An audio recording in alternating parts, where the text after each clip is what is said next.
Would you rather have a borderline annoying level of information coming at you or more of a high level output from customer teams? I think if you ask that question of a dozen different leaders, you might get a dozen different answers. I think a lot of that boils down to your style, to your approach, to what kind of culture and environment you're creating, not only within the sales, customer service facing part of the business, but the entire business. Mine has always been one of high involvement engagement. And, I don't care what role anybody's in, any conversation is game at any one point in time. I believe bad news doesn't get better with time, Hmm. and I think the sooner you get disruptive news, the better able you are as a leader to react to it. So if it's an issue of being borderline too informative or perhaps obtrusive or vexatious versus not hearing at all, I'll go for the borderline obtrusive or vexatious any day, because it gives me a chance to see and then react and hopefully recover from whatever's going on out there.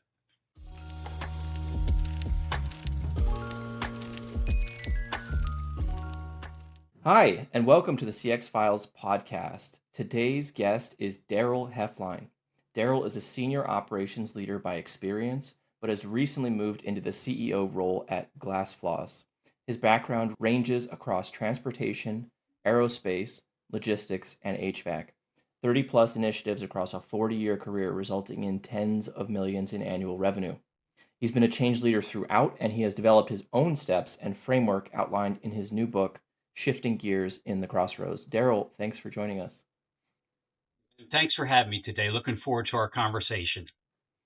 So, Darryl, usually my guests are focused more on the customer experience, nitty gritty, but you bring a broader perspective, and I think my audience can really benefit from how they are seen, how customer support and experience is seen.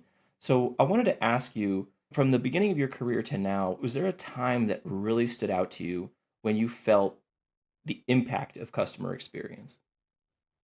Yeah, there's several instances that come to mind, Ben. But one of the instances that is on the top of the list is early in my career. I spent 14 years doing small business startup and turnarounds, my entrepreneurial years, and during that period, I did six projects, six startup and or turnarounds, and got great experience. The sixth one was going extremely well until it wasn't, and I found myself standing on the outside looking in a business that I and a small group of people had grown, had born, birthed, and grown, and sacrificed blood, sweat, and tears to get it there.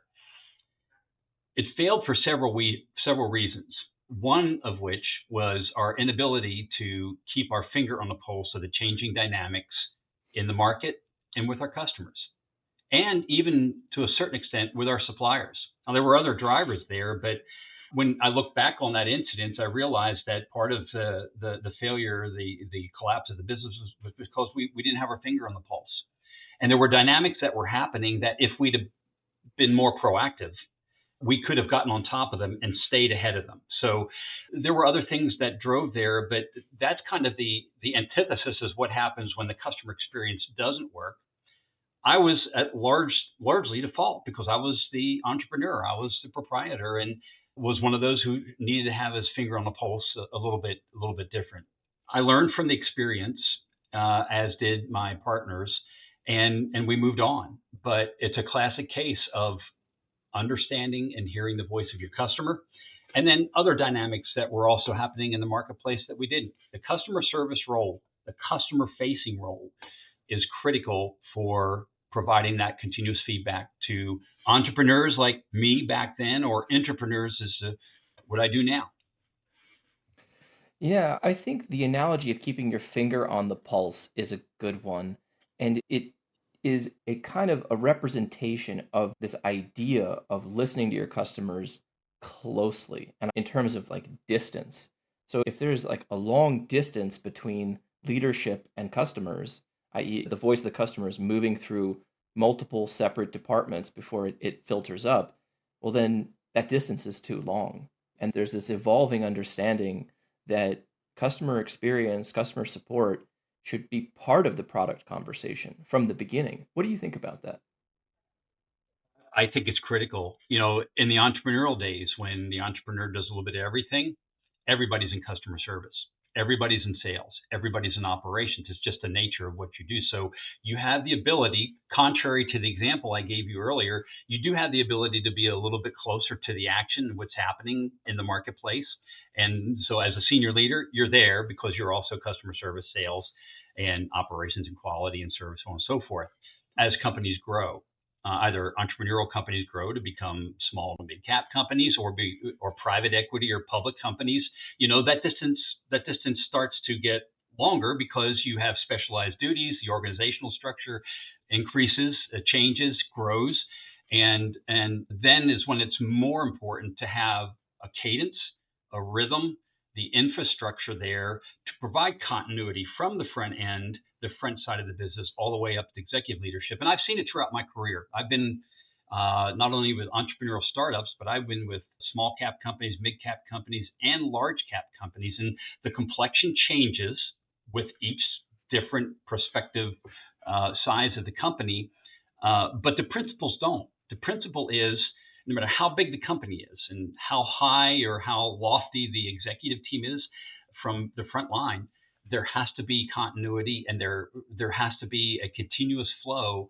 of information up through them, because at the end of the day, even the largest companies, they're still making strategic decisions, and those strategic decisions have to have customer input and market focus, or you're going to get down the wrong path. Absolutely agree. And let me take it a step further. For the people out there that are listening that might be hesitating to bring the voice of the customer up to leadership, Darryl, I'd like to hear it from you point blank. Would you prefer if your customer team was borderline annoying with updates of customers are saying this, customers are saying that, we measured X, people saying X, Y, and Z? Would you rather have a borderline annoying level of information coming at you, or more of a high level output from customer teams? I think if you ask that question of a dozen different leaders, you might get a dozen different answers. I think a lot of that boils down to your style, to your approach, to what kind of culture and environment you're creating, not only within the sales, customer service facing part of the business, but the entire business. Mine has always been one of high involvement engagement. And, I don't care what role anybody's in, any conversation is game at any one point in time. I believe bad news doesn't get better with time. Hmm. And I think the sooner you get disruptive news, the better able you are as a leader to react to it. So if it's an issue of being borderline too informative, or perhaps obtrusive or vexatious versus not hearing at all, I'll go for the borderline obtrusive or vexatious any day, because it gives me a chance to see and then react and hopefully recover from whatever's going on out there. Great. And I think this is music to my ears and music to the ears of a lot of people in this field, because there's a little bit of an underdog feeling in the customer support department. There's a little bit of feeling that it's not prioritized as much and maybe not listened to as much. But I think what you're saying is bad news travels fast, except inside a business. And it really should, right? Good. And again, it gets back to collaboration, transparency, and culture.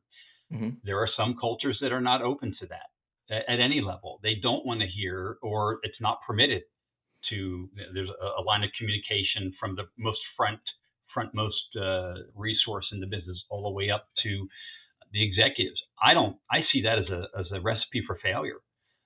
There's got to be consistent flow of information, and there's got to be awareness of upsets in the marketplace. And I'm not just talking about, hey, we shipped a product and it got rejected by a customer, and then they call the customer care folks, the customer service department, complaint. I'm talking about when you've got a highly functional organization on the front end of the business. They're not just handling problems and phone calls. They're collecting market intel. They're finding about mergers and acquisitions that are happening out there, which is excellent intel for the strategic part of the business. They're figuring out, who is having capacity problems, who's having supply problems, who's having delivery issues. It's far more than just the tactical aspect. I think that the organization and the function provides a very strategic role and is the ground level feedback from dynamics that are happening real time in the marketplace. All the more reason, vexatious, obtrusive versus no communication at all. I'll take this any day because that means I get intel and information and the ability to react to it strategically as well as tactically. Absolutely. I think that couldn't be more clear. And I think that there's been a lot of interest in this, a bottom up interest from the people that I've been speaking to, leaders in customer support. They want to do this, but they're not quite sure about the best format, or they're not sure about the best timing, or how to use the right language to connect with other departments and with leadership. And if you could just say off the top of your head, if you don't mind, what is your sort of dream report? What are the headlines in there? What are the kind of data points that you'd love to see if you have anything in mind? I want to find out what we're doing well because that does come true and you will get that feedback. I want to find out what we're not doing well. I also want to get feedback on between the two of those, what do we need to do to change? Hmm. And through my career, big company, small company, public company, private equity company, family owned company, I found that the better job that senior leadership management does at creating a structure, a cadence of accountability, and forums for this dialogue to occur, the more effective the relationship was and the flow of information was. A lot of people today, use a sales inventory operations planning process, SIOP, or sales and operations planning. I think a discipline like that is key because along with that comes a cadence, a rhythm, open forums, meetings, electronic communications, different forms where this information can get passed along, not only to senior leadership, but to all the functional leaders within the organization.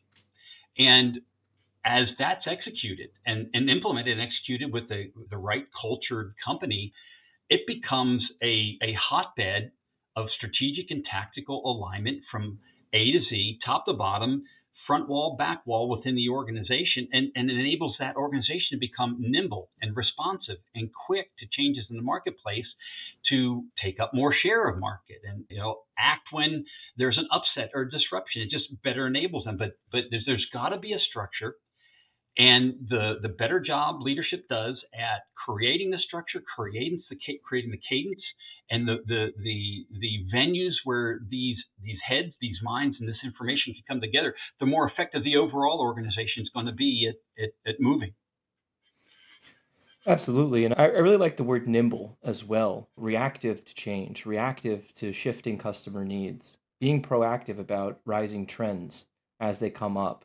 And I think that is more and more a necessity, that is more and more table stakes. Because if you're not nimble, then there's another business that's just going to incrementally creep ahead. Yeah, I did a lot of study for the book that you mentioned at the outset, Shifting Gears in the Crossroads. And one of the things that came out during my studies was that the number of companies that were in the Fortune 100 list in 2000, if you counted the number then and then looked at the same top 20, 30, 40, 50 of the 100, it's different. Largely what I found is it's different because companies didn't react and respond to changes in the marketplace. What was good for them back in 2000 isn't good for them today, and they're not there. And they're not there because they didn't have the ability to keep their finger on the pulse and be nimble and react and change. And they were happy with where they were, and maybe profits were good for the quarter or for the year, and everybody's happy and getting bonuses and pay. There's no need to change. And all of a sudden, little by little, 2001 came, 2002, 2005, 2010, and then the list starts to dwindle because the companies don't change. Absolutely. And I know that with your book and with your experiences throughout your career, being a change maker and leading change has really been a consistent theme for you. And I'd love to hear in broad terms, maybe if we can't relate it exactly to the customer support function, but broadly with leading a change initiative, building support, internal salesmanship, if you could expound on that a little bit and share with people some of your secrets. There's two powerful frameworks, and I talk about them in the book, but it's not just limited to the book. I mean, the book largely focuses on how to handle personal and professional disruption that happens. It happened to me when I was standing on the outside looking into a business I created and I had no plan. I talk about what I did in response to that and laid out some step by step processes, came up with some downloadable tools on how to not only get yourself back onto a path of success, but a higher path had you not gone through that disruption. The same thing holds true of businesses. And the two powerful frameworks that I talk about that I used then and that I still use now, not only in personal, professional, but I use it in every business startup, every business turnaround, every new business initiative is this. There's the four phases or the four transformational phases of change. Whenever change occurs, it happens with you are confronted with being in a crossroads, seeing a sign that says I need to change. The first step is to reposition. You got to go from over here to over here. Whatever that sign was, whatever that wake up call was, like the example I gave earlier, you go from one place to another. That's repositioned. Then you got to rebuild. And as you rebuild, you'll find yourself building greater capabilities, better flexibilities, better nimbleness, better communication, better structure. And then eventually you exceed beyond what your expectations would have been had you not changed the path. And then you're into the reemerge phase. You're emerging beyond where you would have been had you not done change and gone through the transformation. And the fourth phase is you realize the goal. So whether you're talking about a business change or a personal change or starting up a new business, it starts with repositioning, then rebuilding, then reemerging and realizing. Sometimes you have to take a step back. Sometimes you have to make an investment. Sometimes you have to do some things differently that may appear to be a setback, not a setup for success. But my word with this framework is to push through it because you will see progress. The second framework is the 5 essential steps for building a compelling case for change. And a lot of that happens in that reposition part of the transformational phases. Again, whether you're talking about personal lives, careers, businesses, new startups, growing an existing business, the 5 essential steps are critical because the first step is recognizing the need for a change. What is the pain that's occurring? And if you think about your audience is also with the finger on the pulse. They're the first ones to recognize, hey, we have a pain here. There's something that's not right that needs to be changed inside the organization, the product quality, functionality, some kind of feedback, some kind of service, delivery issue, whatever. They're usually the first ones to feel the pain between customer service and or sales that are inside or outside the organization. I call it the tip of the spear. They feel the pain. The way they translate that inside the organization is critically important. If they don't have the PSYOP infrastructure, they don't have the connectivity end to end, and they can't get that information up to the key decision makers so that changes can occur, directions can be different, they can't reposition, rebuild, reemerge, and realize, that's a critical problem. And so the step one is important. Step two is assessing the current state. It's like taking a step back. What else is going wrong that may be contributing to the problem? And how do you get that quantified? And how do you create data? The third step then is painting a picture what the future state might look like. What does good look like? We know what the pain is. We know what this current state is. We now believe we have to change. What does the future state look like? And then the fourth step is how do I get there? Mapping out steps to get there. And those two critical frameworks, I think, are germane to your audience and our discussion here today as they are to individual life and career changes. Without those frameworks, it makes the process of change cumbersome. You won't get buy-in cross-functionally because you haven't properly described the pain and you haven't assessed the current state, so people don't really care. How does this affect me? Why should I support this change? And it just leads down to, I guess, unhealthy results in the business and dysfunction that eventually becomes hard to react to.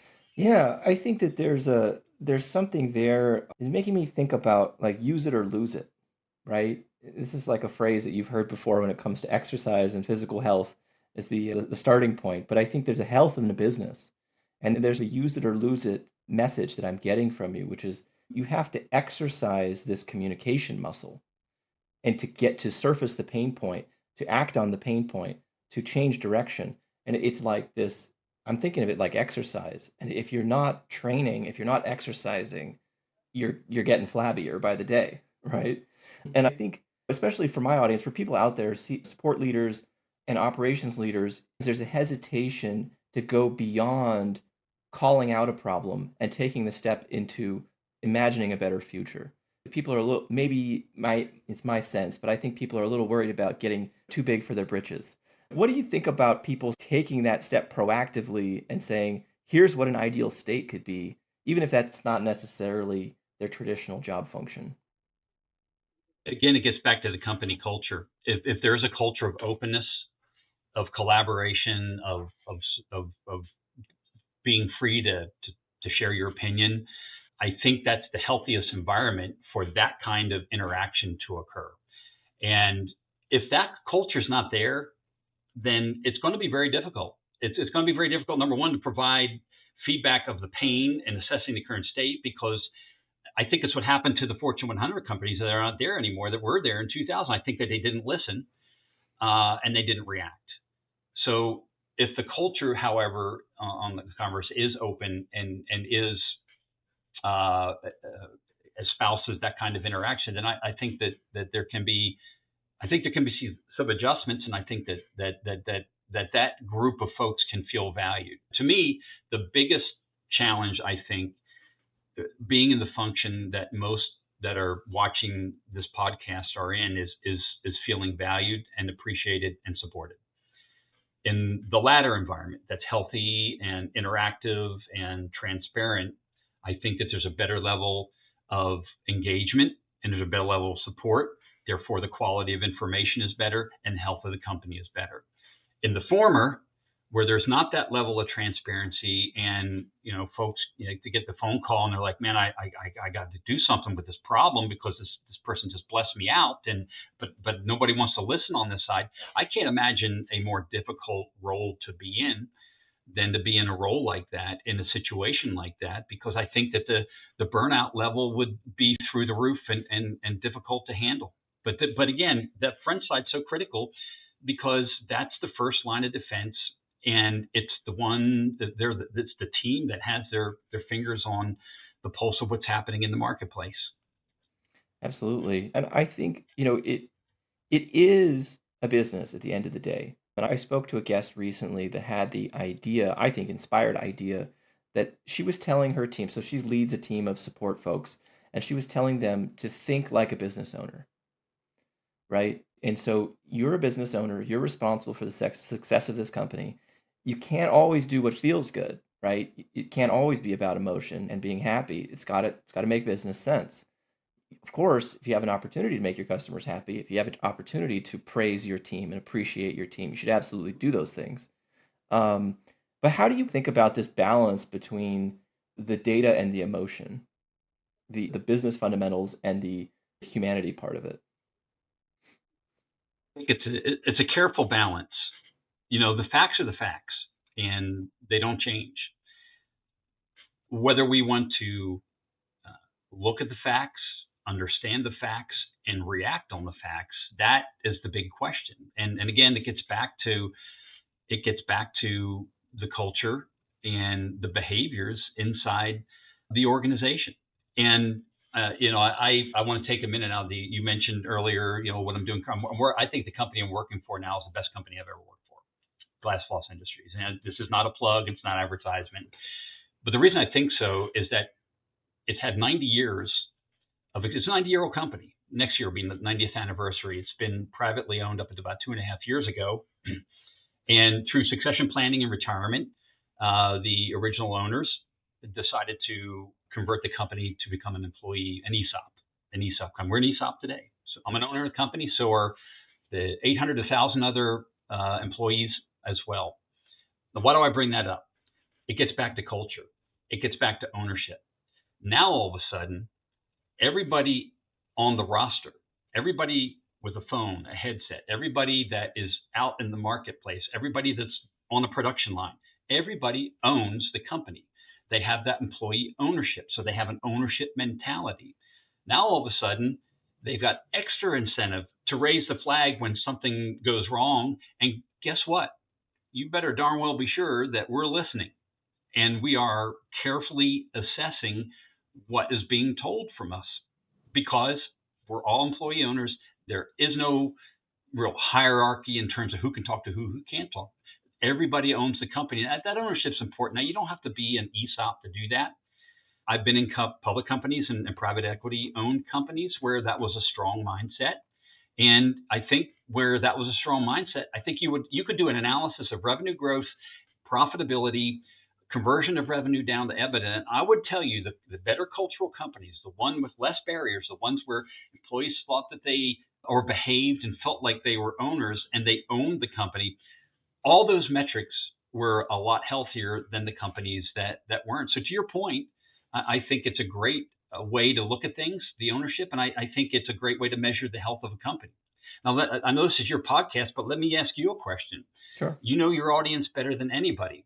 When you deal with this audience, what is the burnout rate for people on in this kind of function in a company that's not transparent, that doesn't accept or allow free flow of information, it doesn't react on what the feedback indicates versus one that does? What would your guess be? Burnout rate, frustration rate, disengagement, whatever you want to do to measure it. What do you think that would be? I think it's a dramatic difference, and it's obviously in the direction that everybody's expecting here, right? That, of course, if you don't feel heard, if you can't make an impact, of course, there's going to be higher turnover. It's going to be harder to retain employees. Ultimately, it's going to cost you more, right? As a business owner, you should be very concerned about, retention. And one of my longtime collaborators, and I recently joined one of her sessions at ICMI's Expo in Florida, focused on the contact center industry. She gave a session about retaining employees, and she was talking exactly about this issue of you've got to trust them, you've got to put them in place to be successful and listen to them, and there's got to be transparency. There's got to be a culture that supports the open flow of communication, because if they don't feel heard, if they can't make an impact on recurring problems, especially, it's not only bad and feels bad and causes them to leave your company, but it's bad for the business, right? It's just bad business. So I think treating people like human beings and winning in business go hand in hand. It's not one or the other. Agreed, and I knew that would be your response, and but I violently agree with it, and I think it's a critical problem for company, and there are companies that don't get it. There are companies that don't get it, and you can look at the financial performance, you can look at the engagement data and statistics, and all the indicators show that's problematic. It's reflective of the deeper issue. And I love the word you mentioned, the word trust. I think that's critical. Trust in an organization, because I think that's what a lot of stuff boils down to. The company that accepts feedback, that doesn't, the one that values continuity of information, creates forum, creates transparency. There's a high level of trust. Some companies think, well, we can't do that because we're management and we have to make the decisions and we're always right. That's the wrong way to look at it. That's traditional. That's command and control. And I don't think those companies are around anymore. But the ones that really get a hold of this continuity and this flow of information, you'll find that the trust quotient goes way up. And I think that out of everything that we've said today, when that trust quotient goes way up, man, the what you can do in the company and the results you can get, no matter what metric you're using to assess the success or not, is going to be much, much, much higher than the ones that have a lower trust quotient. Absolutely. I want to challenge you a little bit here. I like to say that it's easy to measure dollars, it's hard to measure trust. And you could compare this to quarterly earnings versus long-term perspective. And I think of course, we have to hit quarterly targets and we have to be numbers driven in business. But how do you justify long-term commitments? How do you get over the hump, so to speak, of the short-term focus problem? It gets back to company focus and leadership, and what what is leadership pressured on. There are some industries you're pressured quarter to quarter, month to month. And if there's a downswing on the business, you got to cut. You got to cut. And it's impersonal. It's cold.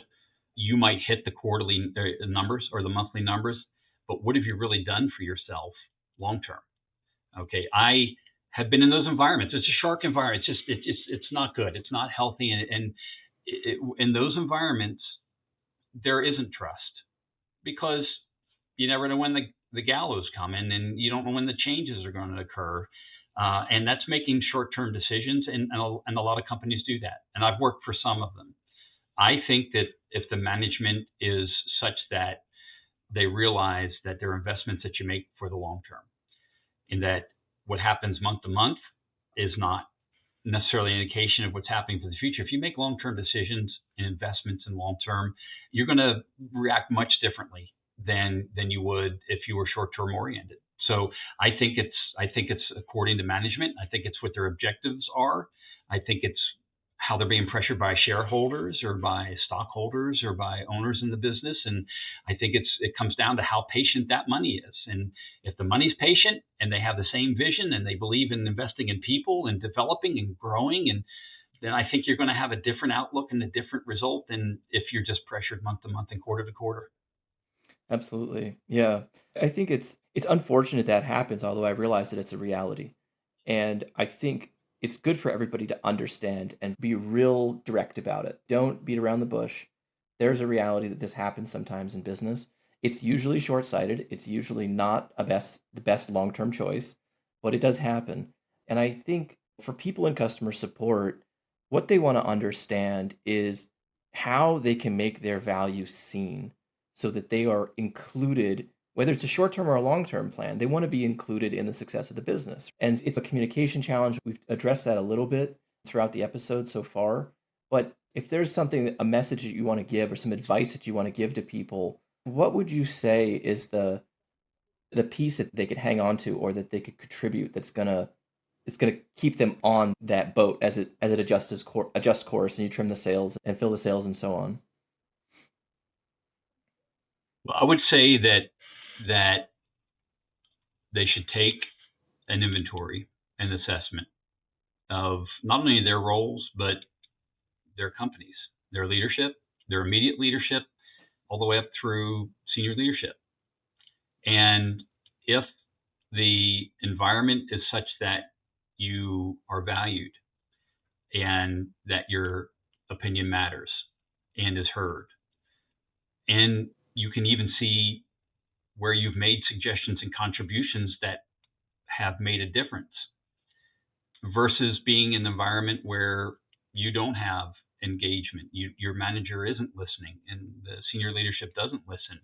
I think it's a bigger conversation, and I think that if you're in the latter, not the former, I think you have to ask yourself if you're in the right company, if you're on the right team, if you have the right leader. I mean, we all heard that people don't quit companies, that quit jobs, but I think they do both. And I'm not telling everybody to go out and quit, but I'm responding to your question and I'm giving some thought to the criteria that every individual should use. Your listening, watching audience, or other functions, because I've been there. I've been in companies that I didn't feel valued. My input wasn't taken. Quite frankly, maybe there were embarrassing situations that were horrible to experience. Hmm. But I've been in companies like my current company who's tremendously responsive and engaging, and it has nothing to do with me being here. It was that way a long time before I got here. I've been in this role for a couple of years, but I'm showing you the comparison and contrast between a healthy company and a healthy environment and a healthy culture and one that's not healthy. And if you're or your listeners or watchers, your audience is part of an unhealthy culture, then you got to ask yourself, do I want to keep doing this, or is there a chance that I can reposition, rebuild, reemerge, and realize and get myself onto a different path that is more aligned with my values and has me feeling more enriched, and a company that's not looking month to month or quarter to quarter, that I can look a year and 5 years and 10 years down the road that gives a path of growth for me, as well as valuing me. And I think it's a careful balance, and I think those are the criteria sets that have to be used by your audience or anybody for that matter, by assessing, am I in the right place and I'm in the right culture, and am I valued, and is my input really heard, and am I a contributing member of the team, or am I just a number, or somebody to execute something that doesn't really matter. Said, and I think the applicability of your framework for change is goes beyond business. It certainly applies to people's own careers and their own lives. And I think in my mind, it's tough decision, good result, right? Tough decision, good business. Tough decision, good life. And it's a tough decision to make a change, right? It's hard. But if you are putting your head in the sand and you're trying to pretend it's not happening, well, obviously that's a one-way street and it's not going somewhere nice. Yeah. Hard, but the first step is always hard. It's recognizing a need for a change. Yeah. The pain statement. I gave you the example earlier on. It was pretty obvious to me that I needed to make a change because I was on the outside looking in and I wasn't Hmm. ready for it. A lot of people aren't ready. I did the research I did for the book, found that about 20% or less of people are ready for a disruption in their career or their life. They're just not ready. They don't have a plan. They don't have a plan B. They maybe don't see it, or in my case, I saw it, but I didn't want to acknowledge it. I'm a no quit guy. I'll stick in there to the end. You have to pry my fingers, off the computer or off the front door handle to get in. A lot of people are like that. Good people trying to do the right job correctly, being committed. But there comes a time when that first step and the five essential steps to build a compelling case of change, you got to understand the pain. You got to recognize the second step is the current situation and everything else that's happening, and just know that all hope is not lost. There is a brighter other thing, and a set. Moving a change is not a setback. Doing a change is not a setback. It can be a setup for success.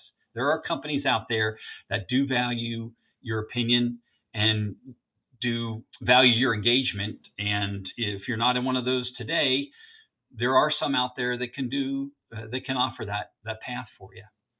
Absolutely. And I think whether it's career or an initiative inside that you're trying to lead, a change you're trying to make inside of your current role, maybe you are happy.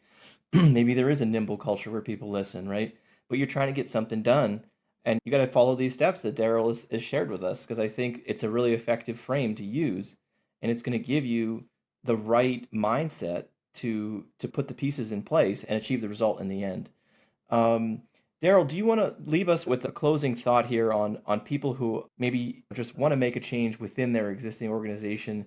Maybe you could share a story of a change that you led or a specific challenge you overcame that you're particularly proud of. So there is an assignment that I was on as a leader in a business to take a product line that was profitable, but it wasn't. The brand was capable much more. The product was capable much more, and the market wanted more of it, and there just hadn't been enough concentration on it and focus. And the challenge was to take the product and the brand and to grow it. And so it was about a $6 million product line, and the challenge was to refresh the brand, to segment the market and understand where the growth potential was. And it was a cross-functional assignment, and i did I did five things. I assessed the current situation. I understood the pain, the need for change. Okay, a product line that wasn't growing had capability of much more and needed wanted more, and the company wanted to do more. This current situation was they hadn't invested. The company had not invested in marketing and product development, so on and so forth. And the future state was we could grow this and expand the product line, and even organic and inorganic growth, add on additional businesses or additional products through inorganic methods, M&A, and that kind of thing. So we understood the pain. We understood the assessing the current state. The future state was a great goal, and I used that framework to rally cross-functional support. And by the time we got to step three, everybody understood the pain, and people were engaged. It wasn't anything that I did. I just communicated the message, went through their steps. Everybody put their shoulder to the wheel, accepted the future state, started to drive change, part of that future state plan, and we grew it. It ended up being, even after I left, it continued to grow, and through acquisition, I think it ended up being 150-ish million dollars a year in revenue. So, what a great success story! And I would offer that formula again as something that anybody can use about any change or any transformation, especially your audience. Again, I have a special place in my heart for anybody who's at the tip of the spear because they live it. They're in the trenches day to day. They do the hand to hand combat, the day to day battles. They get the frustrating calls. They get the, probably, seven out of 10 calls are dealing with problems. There's two or three that are reaffirming and good to deal with, pleasurable calls, but it's a challenge. But they're the ones that really see the need for change. And if they'll grasp those 5 steps, the 5 essential steps, they can position their idea and begin to rally some support as it goes throughout the organization. Now, they're going to have help. It's going to have middle management help and senior level. But if you can describe the pain and you can talk about the other things happening in the current state and look at the future state, that gets people off and running down the road to potentially embrace that and then to see your idea come to fruition. Wonderful. And I think that's a great place to close the episode. We're going over on time. It's such a great conversation here. And I think this is some real actionable, practical stuff that people can directly apply to customer support as well. So thank you, Darryl. It's been a pleasure. And we'll see everybody next time on the CX Files. Thank you, Ben. Take care.